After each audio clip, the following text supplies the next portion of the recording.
Armenia के बीच नॉर्डूज bridge पर समझौता।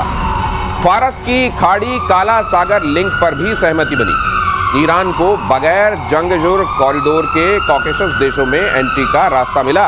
पिछले दिनों आर्मेनिया अजरबैजान में शांति समझौता हुआ था। समझौते के तहत जंगजुर कॉरिडोर पर अमेरिका को कंट्रोल मिला और इस कॉरिडोर पर अमेरिका के कंट्रोल से ईरान की टेंशन बढ़ गई थी। क्या मायने है सर इस खबर के? इसका मायने एक है, सरलीकरण जिसको कहते हैं।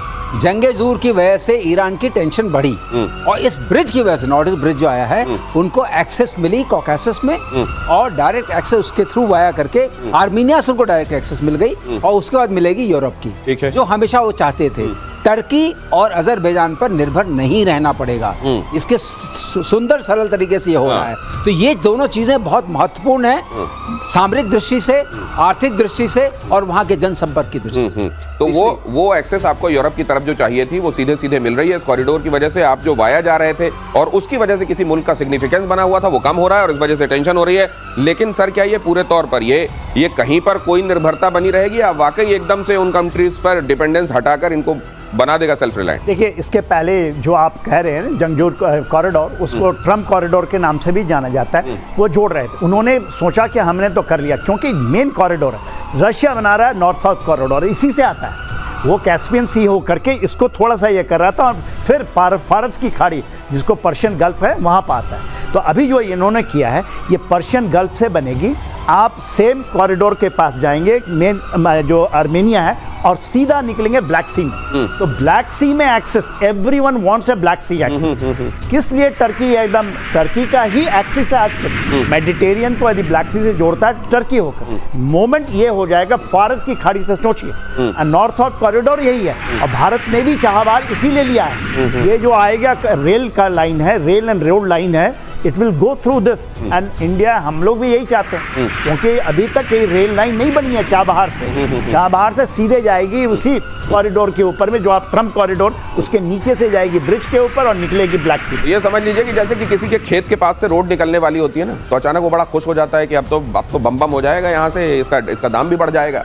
अब अचानक पता चले कि रोड यहाँ से नहीं, वो तो रोड कहीं और से निकल गई। वही हाल है उन कंट्रीज का जो चिंता में आ गया। हाँ, बिल्कुल सही। ब्लैक सी वाली बात बताना जरूरी है। ब्लैक सी के अंदर जो एंट्री है उस पर टर्की बैठा रहता है। टर्की का सबसे बड़ा प्रभुत्व उसकी वजह से। बैठे रहो। हाँ, वो वाली चीज और इसी से अगली खबर देखिए कि बड़बोले ट्रंप को ताइवान ने दो टूक सुना दी। ताइवान के विदेश मंत्रालय ने कहा है हम सुरक्षा के लिए खुद पर निर्भर हैं।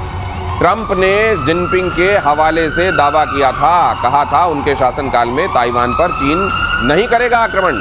चीन ने भी ट्रंप के बयान को खारिज कर दिया था। तो ये आप देखिए कहीं ये किस तरीके के इनके लिए कितनी एम्बैरेसिंग सिचुएशन है कि आप कहीं पर जाएं, कहें कि नहीं मैं देखिए इस पर हमला नहीं होने दूंगा, और जिसको लेकर आप ये बात कह रहे हैं वही कहे कि नहीं तेरी जरूरत नहीं, तो एक काम कर, तू बीच से हट, मैं अपना खुद देख लूंगा। सर ये अब मुझे तो समझ नहीं आता कि ट्रंप इतने बड़े सुपर पावर हैं। मैं इनका सुन रहा था फॉक्स न्यूज को जो खबर दे रहे थे कि मैंने ये कर दिया, मैंने वो कर दिया, उसमें से एक ये भी है।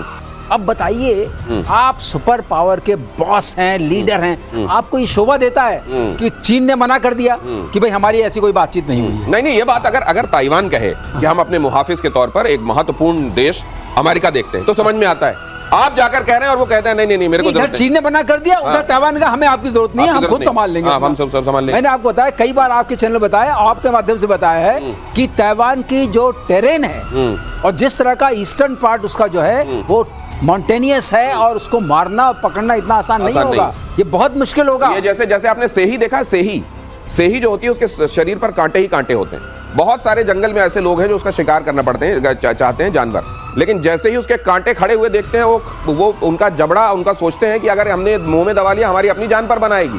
ताइवान की बिल्कुल यही वाली स्थिति है और इसीलिए ताइवान, क्या बात है, और इसीलिए ताइवान, और ये बात ताइवान भी समझता है, इसलिए एक हद से ज्यादा जब उसके मुहाफिज होने का दावा किया जाता है अमेरिका की तरफ से, तो ताइवान ने भी कह दिया प्लीज मैं अपनी रक्षा खुद। लेकिन सर इसके इम्प्लीकेशंस भी हो सकते हैं क्या आने वाले दिनों?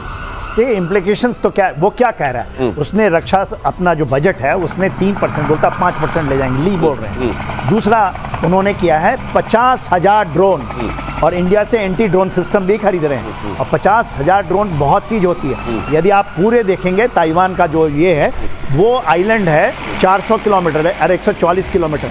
अब आप बताइए अमाउंट ऑफ जो आपने पक्योपाइन का बात किया ना, जो मारता है, शहर की बात की, सेम वहाँ पे आपके ड्रोन्स होंगे, वहाँ पर ऑलरेडी एंटी एयरक्राफ्ट सिस्टम्स हैं, उसके बाद उनके फाइटर्स हैं, और जो बेसिकली एम्फीबियस ऑपरेशंस की बात होती है कि चाइना एम्फीबियस ऑपरेशन करेगा और एयर से आएगा। एम्फीबियस ऑपरेशन के लिए पूरी माइंस के लिए कि हम ऐसा बिछाएंगे कि कोई पहुंच। लेकिन हमको याद है सर कैसे कैसे अमेरिका की स्पीकर वहां गई थी, उनको गार्ड करते हुए उनके फाइटर प्लेन्स गए थे। चाइना ने कहा था हम देख लेंगे, लगा था पूरा टेंशन था कि कहीं ये मार तो नहीं देगा चाइना। वाकई ये सब जो तमाशा चल रहा था, ये अब क्या आने वाले दिनों में ताइवान ये भी कहेगा कि आप इससे भी गुरेज कीजिए, जरा इसकी भी जरूरत नहीं है। अब किसी को समझ में नहीं आ रहा। दिनेश, सरलीकरण में बात यह है कि ट्रम्प का जो बिहेवियर है वो पिछले एडमिनिस्ट्रेशन से जो 2 दशकों से चला आ रहा है उससे उसका कोई तालमेल नहीं। आप नलसी पॉलिसी की बात तालमेल नहीं। और आप देखिए जो एम्फीबियस ऑपरेशंस की बात कर रहे हैं उसमें डिफिकल्टी है। उसमें डिफिकल्टी ये है कि जो ताइवान का most of the coastal area है वो शैलो है, इसलिए वहां पर एक्सेस इतनी आसान नहीं है। एम्फीबियस फोर्स के लिए भी एक्सेस इतनी आसान नहीं है, और अगर आपने उसको माइन कर दिया तो बहुत ही मुश्किल। और माइन करके रखा हुआ है बहुत दिनों से। 50,000 ड्रोन में इस साल में ही 17,000 आ जाएंगे, बाकी 37 आने वाले हैं। नहीं, सबसे बड़ी बात यह है कि मान लीजिए आप किसी के मित्र हैं, आप किसी की रक्षा करना चाहते हैं या करते हैं, लेकिन अगर आप उसको बड़बोलेपन में चारों तरफ इस तरह से कहते घूमने लगेंगे कि उस व्यक्ति जिसकी रक्षा आप कर रहे हैं उसकी खुददारी पर चोट पहुंचने लगेगी, वो खुददारी पर चोट बर्दाश्त नहीं करेगा। वो एक काम कीजिए, आप रहने दीजिए, आप इतना गा रहे हैं, इतनी डफली बजा रहे हैं कि आप इससे मेरी फजीहत छीछा लेदर ज्यादा करा रहे हैं, आप चुप रहिए, आपकी आवश्यकता नहीं है। ये वाला मैसेज है। लेकिन इतनी बारीकियों को समझने के लिए सेंसिटिविटी चाहिए होती है, और जब दिमाग में केवल डील और डील चल रही हो, नोबेल चल रहा हो, तो फिर ये सेंसिटिविटी समझ में नहीं आती। चीन के खतरे को लेकर ताइवान की बड़ी प्लानिंग। अगली खबर, अगले 2 सालों में 50,000 ड्रोन खरीदने का प्लान। यही बात अभी एयर मार्शल श्रीवास्तव बता रहे थे आपको। साल 2026 में 11,270 ड्रोन खरीदेगा ताइवान। साल 2027 में 37,480 ड्रोन खरीदने की योजना। तो ये खुद भी कर रहा है अपनी तैयारी। ये सर अमेरिका वैसे कर रहा है कि मान लीजिए मैं आपको गिफ्ट में एक पेन दूं, और मान लीजिए आप इस बात का एहतराम करने के लिए कि मैंने आपको वो गिफ्ट में पेन दिया, आप उसको पॉकेट में लगाएं। लेकिन जैसे ही आप पॉकेट में लगाएं और आप किसी से मिल रहे हो, मैं बोलूं ये वाला जो पेन है ना, सोशल गैदरिंग में ये मैंने और इतने बार कर दूं कि आप एक दिन लेके पटकें कि ये रख अपना पेन। ये वाला हाल हो गया। बिल्कुल सही। लेकिन परक्यूपाइन वाला जो आपने सही वाला परक्यूपाइन, हाँ वो वाला जो आपने किया वो बहुत सटीक बैठता है। अगर आप 50,000 ड्रोन जो लिए आते हैं, इसमें अगर आप कैटेगरीज देखेंगे, जब एक्सपैंड करते हैं इसको, तो इसमें छोटे-छोटे ड्रोन हैं और बड़े ड्रोन हैं। बहुत ज्यादा मारक ड्रोन नहीं है। ऐसे नहीं कि आप 1200 किलोमीटर जा रहे हैं, 1000 किलोमीटर जा रहे हैं। ये 100, 200, 4 किलोमीटर, 6 किलोमीटर और छोटे छोटे लेकर के। तो ये वही है कि तीर आके लगना शुरू करेंगे आपको अगर आप आएंगे, अगर मेरे आसपास आएंगे। तो मतलब तैयारी पूरी कर रखी है। ताइवान को ये मालूम है कि मुझे ऐसी तैयारी करना पड़ेगा, लिमिटेड रिसोर्सेज में गुरिल्ला तरीके से। सम्मान पर इतना चोट की जा रही है हर देश के कि हर देश अब खड़ा होकर बोल रहा है हम अपना देख लेंगे, आप अपना देख लीजिए।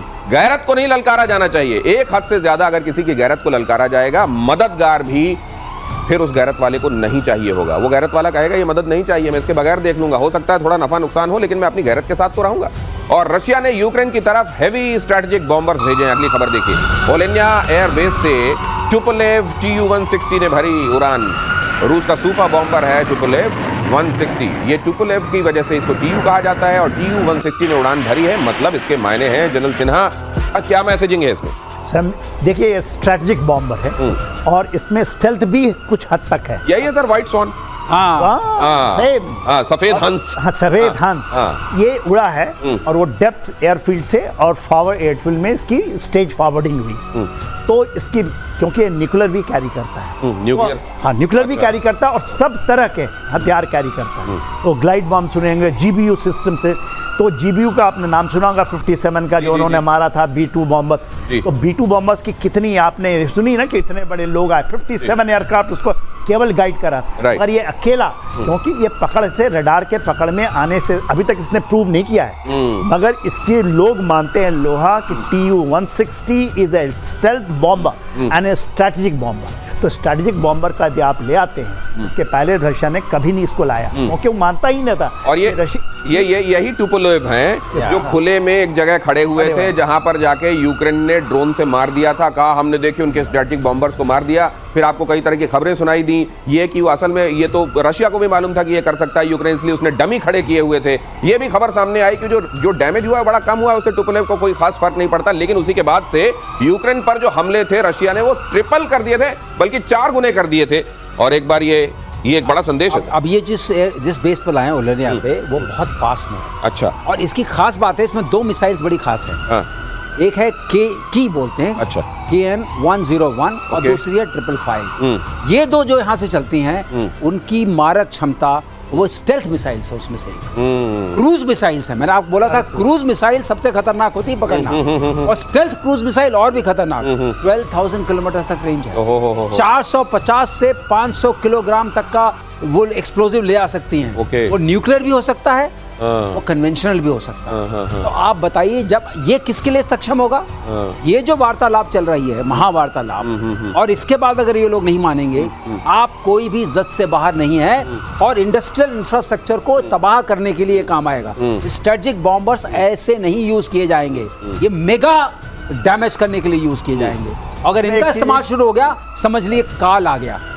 ये असल में इसको काल का ही एक तरीके से ये मीनिंग वही होती है। अगर इसको आपने आसमान में देखा तो ये काल का संदेश दे रहा होता है कि अब पहुंच से कोई बाहर है नहीं, हाथ है मेरे लंबे, इतने पहुंच से बाहर कोई नहीं है। रशिया संदेश देना चाहता है, और साथ में न्यूक्लियर ले जाने का मादा जिसमें हो, फिर वो तो कहीं पर भी आर्सेनिक कैरी करता है।